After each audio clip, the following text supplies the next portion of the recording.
Hey everybody, Nick here, and today I want to do a review for you of these two little lights, the Niteye EYE10 and EYE15. These are interesting lights, and by the way, that's spelled I with an E, so EYE15 by Niteye. But anyways, I'm going to review these two together because they're very, very similar lights, and, it just makes more sense to talk about them at the same time. The key difference between these two guys is the battery type that it takes. The big guy, the 15, takes an 18650 size battery, or you can do a couple of CR123 batteries, and the little guy, come on now. Soon as I get the top back on there, we will proceed. There we go. Little guy takes either a CR123 battery, an RCR123, or an 18350 sort of battery, which is what I got in here at the moment. But nonetheless, that's the only real difference. I'm not entirely sure there's any difference between the head of these two lights. I think it may just be the body. But anyways, there you go. I want to thank my buddy Jim for sending these guys along, and let's do a quick size comparison, shall we? This is a JetBeam RRT-01, which, as you can see, is similar in a lot of ways, and that makes sense, because JetBeam and Niteye have a relationship, corporately speaking. This right here is your D25A by EYE10. This is your Sunwayman Thunderhammer. Just like saying that name. This is a Phoenix UC35, so you can see this is your EYE10. The SX25L3, great name, a huge light. And then finally, here is a AA battery, here is a CR123 battery, and then 18650. So, as you can see here, these are not huge lights. Both of them are small enough for EDC, but, yeah, there you go. So let's go ahead and jump into the good, the great, the bad, and the ugly of these two lights. Okay, so on the good side, first and foremost, the output and battery life are fine. And they're, actually, the output is equivalent on these two guys. At the lowest setting, these both are at about 1 lumen, and at the highest setting, they're both at about 500 lumens if you're using a rechargeable battery in this little guy. Without the rechargeable, the output is cut in half on this guy, but, that's okay. I say go rechargeable. Run times, for the big guy, you get about 2 hours on max and about 100 hours on the minimum setting. The little guy, I wasn't able to find good battery figures with the rechargeable battery, but at half the brightness, with a regular cell, it had about the same battery life as the big guy. But either way, that's fine, and 500 lumens is good to go. This is going to be more than fine for most everyday carry sorts of flashlight tasks. Is it your outdoor searchlight? No, 100% not. But at the same time, 500 lumens is good enough for damn near anything. So I appreciate that very much. I also appreciate very much the silver accents on this light. It's very nice because, well, most flashlights are flat black, and it's not great if you're trying to find it in the dark. So the silver accents are a nice little help and make it, frankly, a little more visually interesting to do. They are both water-resistant lights. You can see here that there's a gasket involved here, and that just means that, it's IPX8 waterproof, which means, you're not going to take it diving necessarily, but if it goes in the drink for a little while, you can pull it back out and it's going to be just fine. It's still going to work. Both of these lights have an Sos mode, and one of the things I often complain about with lights is that it's very easy to get trapped in all the flashing, strobing disco modes. This light actually makes that difficult, because to turn it all the way on, and we'll talk about the control later on, you just rotate this ring. To turn on the disco mode, what you actually do is repeatedly rotate the ring back and forth. So you do something like... Oh, come on. There we go. Have to do it a little faster. But nonetheless, now that I've done that repeated rotation pattern, which is not something you would normally do, the light will proceed to strobe on Sos mode until I turn it off completely, at which point it comes back to normal.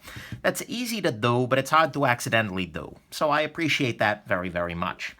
The little guy and actually the big guy both have basically a little hole for a snap ring, so you can turn this into a neck light if you want to, or put a lanyard on it, but it's pretty unobtrusive. It's not a big problem, and it doesn't really compromise the strength of the body in any way. That's a nice thing. Both of these lights have a couple of battery options, like I mentioned. The big guy here can take an 18650 battery or 2 CR123 sorts of batteries, and the little guy can take a CR123. It can take the 18350 battery. I hate battery numbers so much. Or it can take a disposable CR123 cell. Either way, you've got a couple of different options, and so that's nice. You can often find the CR123 at a grocery store or something like that, even if your 18650 goes dead. I like that. The production values on these guys is actually pretty good. The milling is nice. The texturing is nice. Interestingly, the rotating ring has a different texture on one side than the other. It doesn't really make a difference, but it's nice, and overall it feels nice in the hand. It's not going anywhere. I appreciate that very much. And then finally, the prices on this guy, frankly, on both of these are fine. They're variable because not a lot of people are stocking these lights, but they're in the $30 to $60 range, which isn't bad. Pardon me.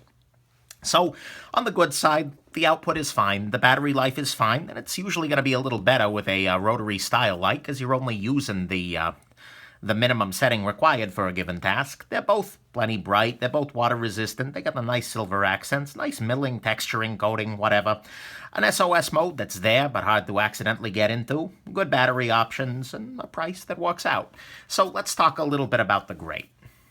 So followers of the channel will probably know that I am a huge fan of a rotary interface on a light. A rotary interface is one where basically you turn something to increase the brightness.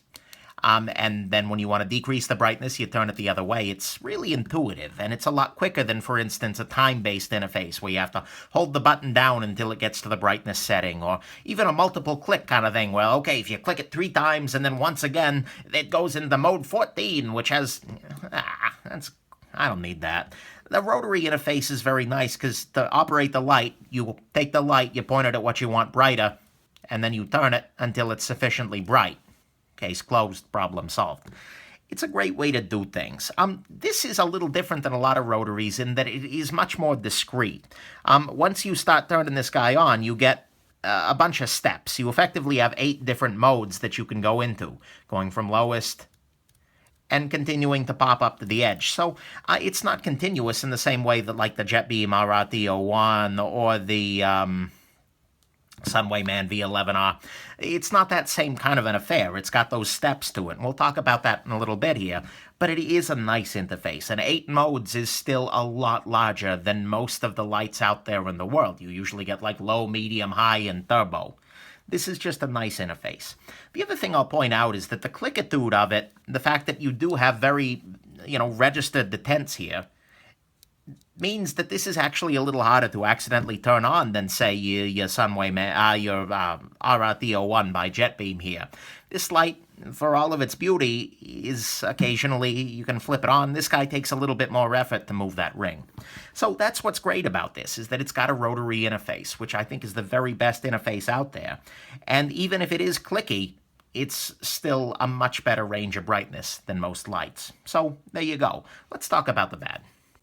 So on the bad side, first off, at least on the big guy, it takes 4 clicks before you're actually able to see any light whatsoever coming out of this little guy.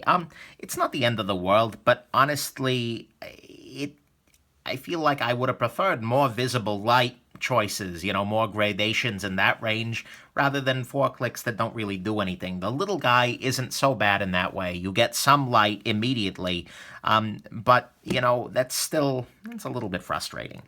The second issue for me is that the clip feels a little bit underbuilt on both of these guys. It's very, very thin, and if you compare it to, say, the EGTAC D25 here, you can see that this clip is not super compelling.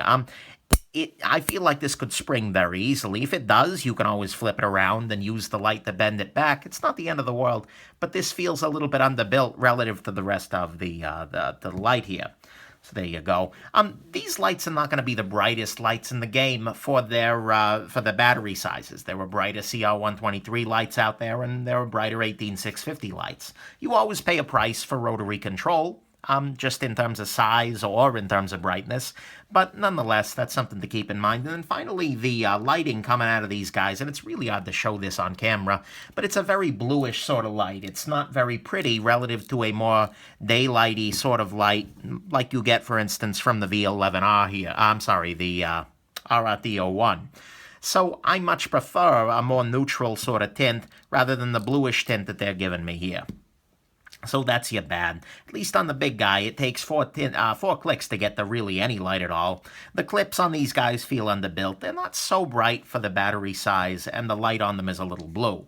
On the ugly side, these both have the same issue, and that is, like I said, some rotary lights have a smooth feeling to them, where every tiny little gradation, every little rotation increases the brightness step by step. It's imperceptible. It feels truly continuous. Whereas these guys are continuous, and in fact, I'm going to see if I can show this off, but if I rotate the light very slightly, you can see it getting dimmer and brighter. But they've included this strong mechanical detent system in there, which basically reduces this continuous rotary function to something that's pretty much you get 8 steps. You can play around a little bit within those steps, and sometimes if you're being really careful, you can dial it in between. But I don't love the fact that they've turned something that is a continuous rotary light into something that is not. And at the very least, they could have put in more detent, so it's click, click, click, click, click, click, click, click, rather than just 8 clicks. That would have been a little nicer here.